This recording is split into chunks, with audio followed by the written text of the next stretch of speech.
Jazakallah khair. So we have, I assume it's coming from someone that might be single. That marriage sounds all fun and fairy tale like, but it gets so boring. How to make sure it doesn't? I think this is again unrealistic expectations. Expectations, I mean, watching too many movies and seeing too many, what I would say, soap operas.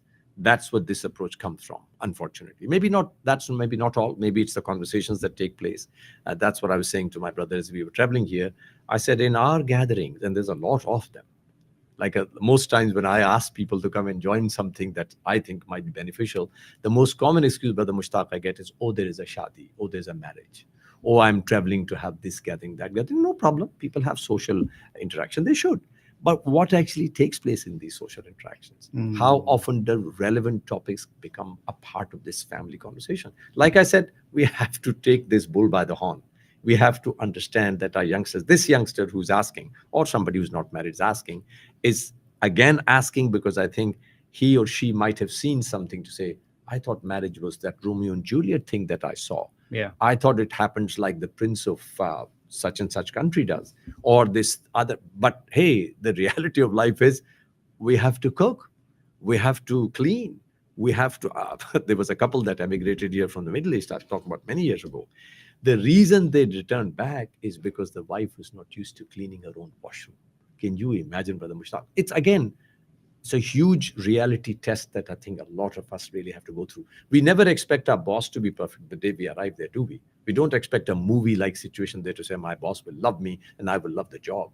We are ready for the challenges that are going to come.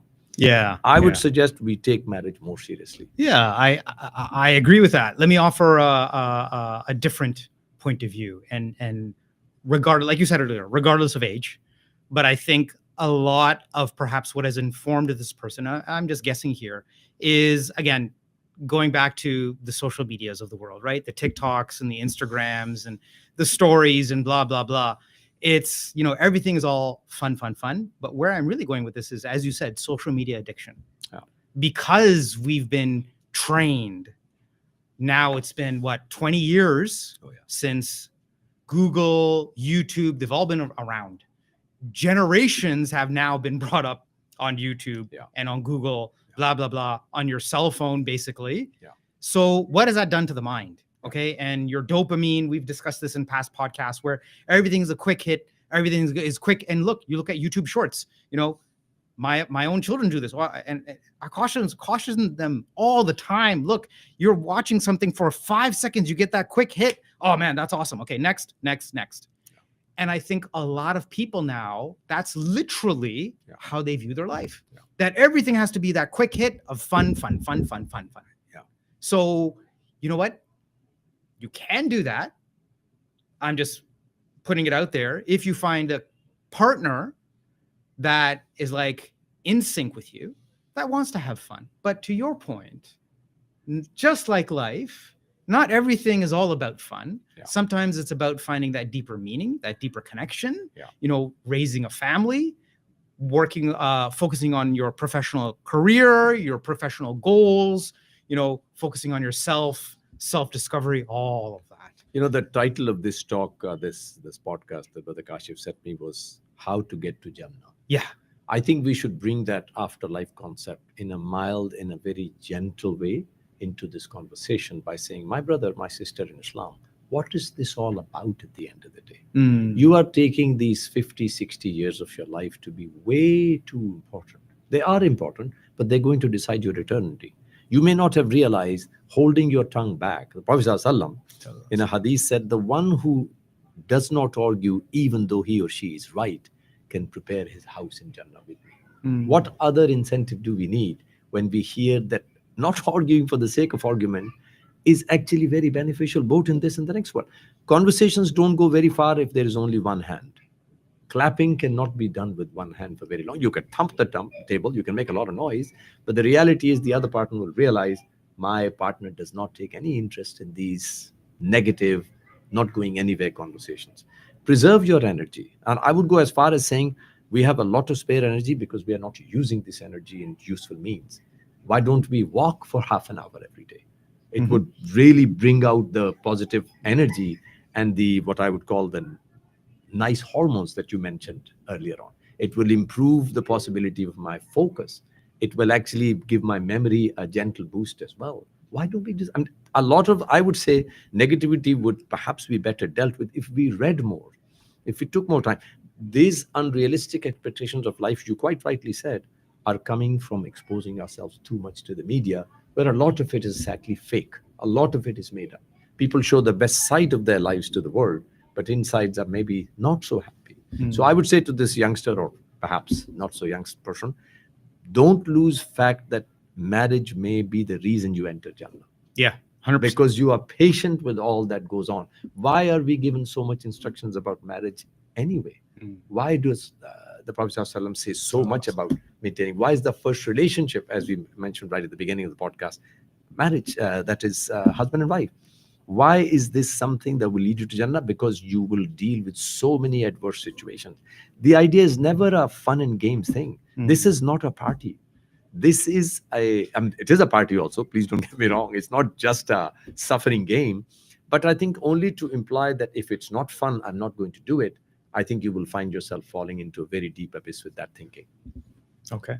Producer Kashif, let's get to another Jazakallah question, khair. please. We got a few still on the board. So I just want to add one. Like me and my wife were talking yesterday, we should get Wonderland season passes this year for our kids or not. And it was interesting. One of the things we came up with is one of the few places left where we can teach our children about patience and waiting in a 2-hour line and letting them be bored, right? So to your point, so it's like, so we just came to that conclusion that it's like there's not much else left where we're teaching them patience and we're teaching them on how to be bored. You know, I'm putting quotation marks around it. So it's an interesting discussion. But yeah, here's another question that came up is so 41 years have passed after marriage. Now I'm 57 and he is 64. Still no happy wedded life, but both fear Allah.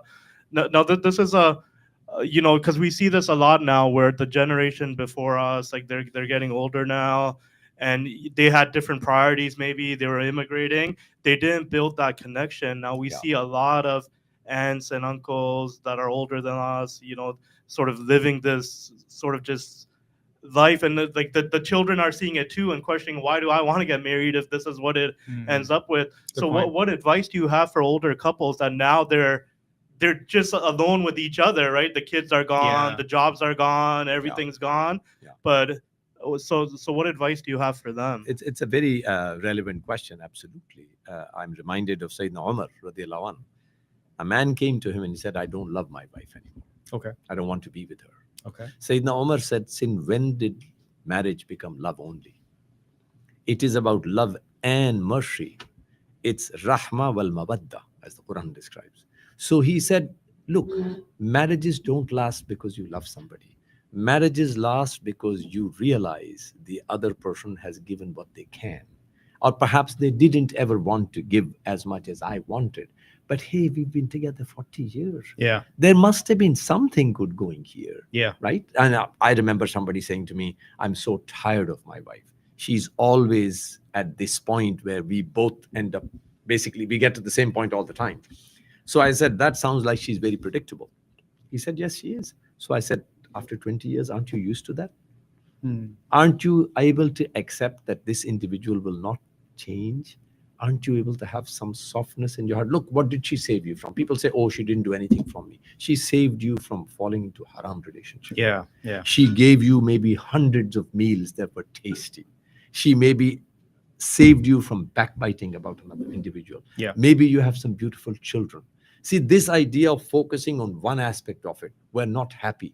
Well, I would ask somebody, define happiness, please, for me. Right. Because if you don't get this basic premise right, what is happiness at the end? The Prophet ﷺ said, the one who laughs a lot will cry on the day. So don't laugh too much. There's more than one hadith that says about the Prophet ﷺ saying to Sahaba, you are laughing as if there's no next life. As you know, he didn't ever laugh with his mouth open. There is a reason behind these very wise ways of acting. I would say to this young woman, I don't consider 57 to be old, by the way. There's a person who's biologically old and then there's a person who's physiologically old. Okay. What do I mean? You could have gray hair, but you could be serving the whole community. Sure. You could have 70 years behind you, but you are still able to get up and make breakfast for your wife. Yeah. Why not? Yeah. Why not? Yeah. I would say the people start focusing too much on themselves. This me, myself, and I shaitanic version of things, unfortunately, can even affect you when you are 60. It can. I would say become a person who serves, become a person who goes outwards and helps others. Right. Become a part of community. If you're 60 years old, chances are you have an experience of a lot of situations. So even if you are not personally very happy, you could spread happiness. You could be the reason why others develop enriched lives. The Prophet ﷺ has given us a very beautiful example where he said land of three kinds. One type of land, water falls on it and it flourishes because it's a fertile land to begin with. People benefit and the land looks beautiful. Second type of land, he said, does not have any fertility but can store water, so people come and animals come and drink from it. Third type of land, he said, water falls and just flows away. Nothing happens. Okay. He said people are the three kinds as well. There are people who have beneficial knowledge, benefit from it, and give it to others. There are people who have a lot of knowledge but don't benefit themselves, but the others do. And thirdly, he said there are people who don't have either of this. They don't have an interest in knowledge and they don't benefit from it either. So human beings are not coming in some package variety. Right. There is not going to be a single way of living a happy life. I would say the best happiness would be if you have performed your best. This person was saying that they are both fearful of Allah. I would say that's a very powerful statement. There you go. And if you have fear of Allah, this is the essence of being a Muslim. What other is Islam? Yeah. Khashiyatillah, the recognition that Allah is watching me. Don't do zulm on each other. Don't deprive each other of the basic rights. Respect each other, offer each other help, and be there for each other. Yeah. Don't lose that basics. Maybe you won't be a Bollywood kind of loving couple, but that's not always real, as we said earlier on anyway. Powerful. Don't look at superficial things. Yeah. Look at perhaps what is going on inside. Maybe a person has a lot of everything, but their heart is broken and completely alone.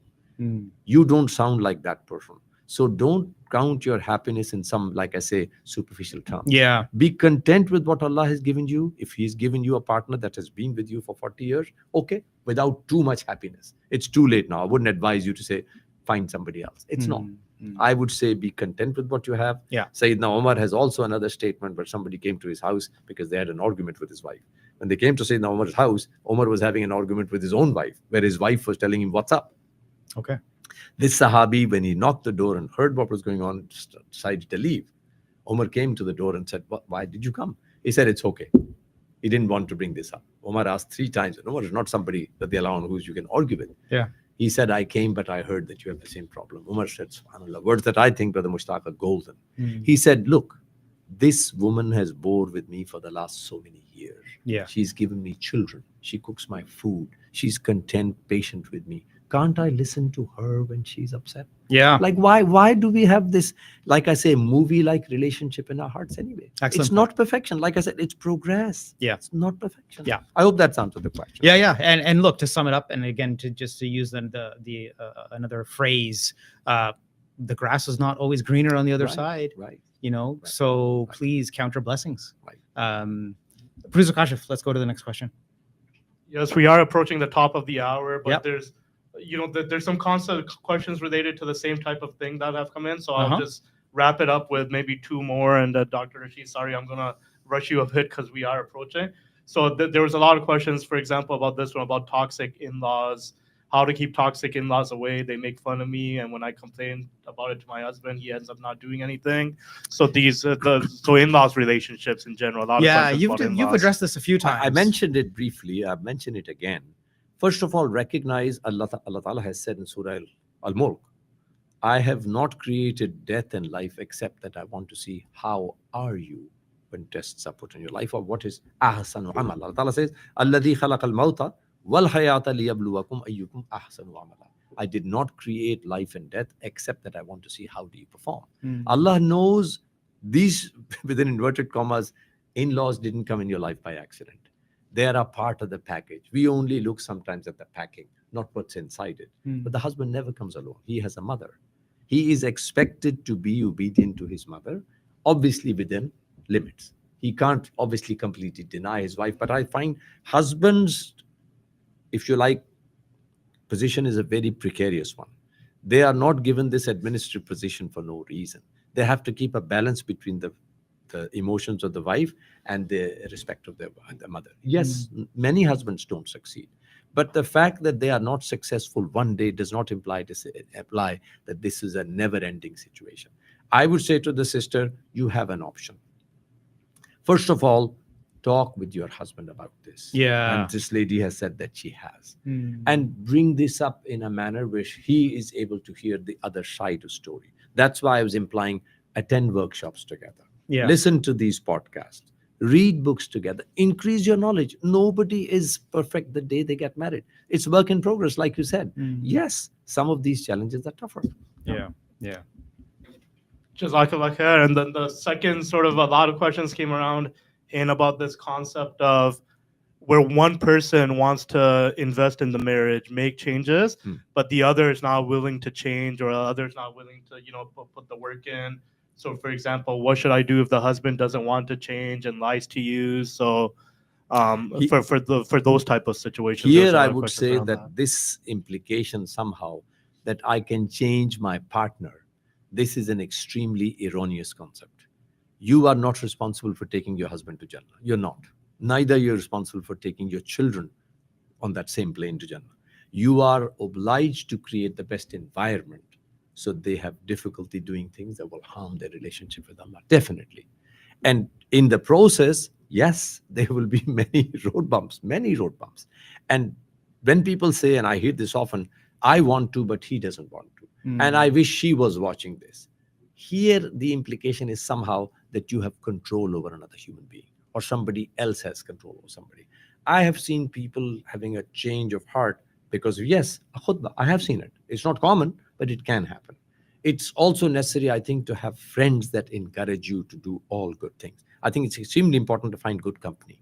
Often I find that people have company that is not really very conducive to the relationship. People have social relationships. People have relationships based on their, if you like, status. People have relationships on the basis of ethnicity, but not on the basis of to say, I want company that will help me get to Jannah. Yeah.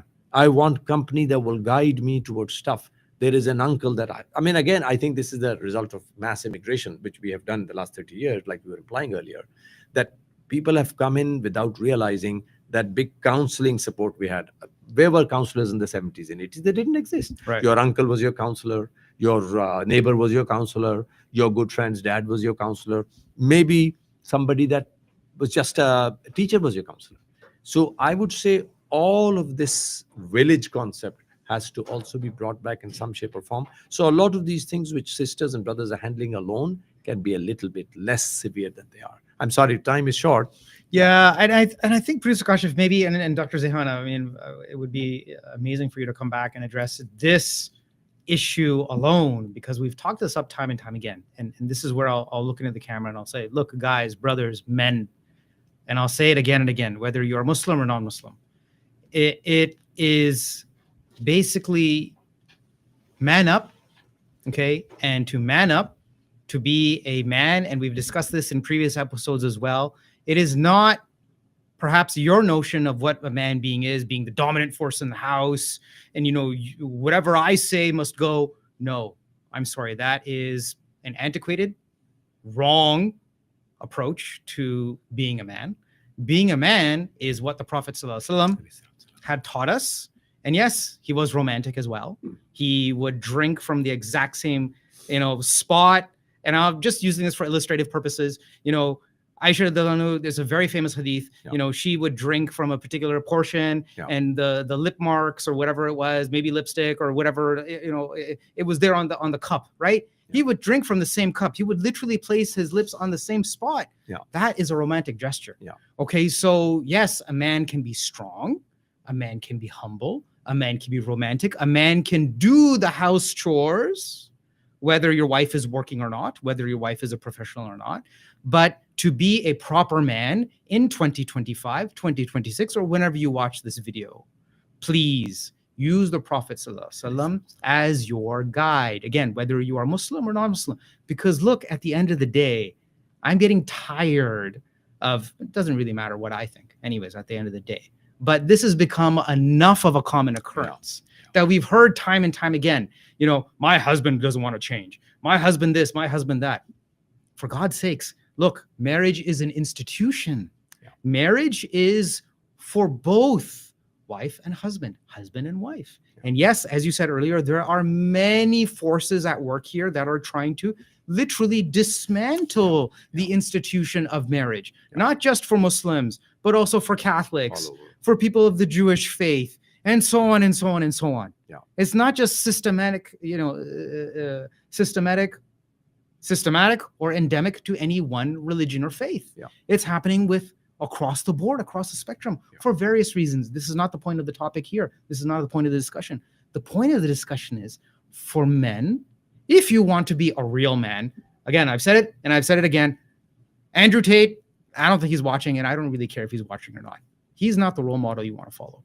Okay. If you have good friends, and guys, we've touched upon this briefly before, we don't really talk to one another.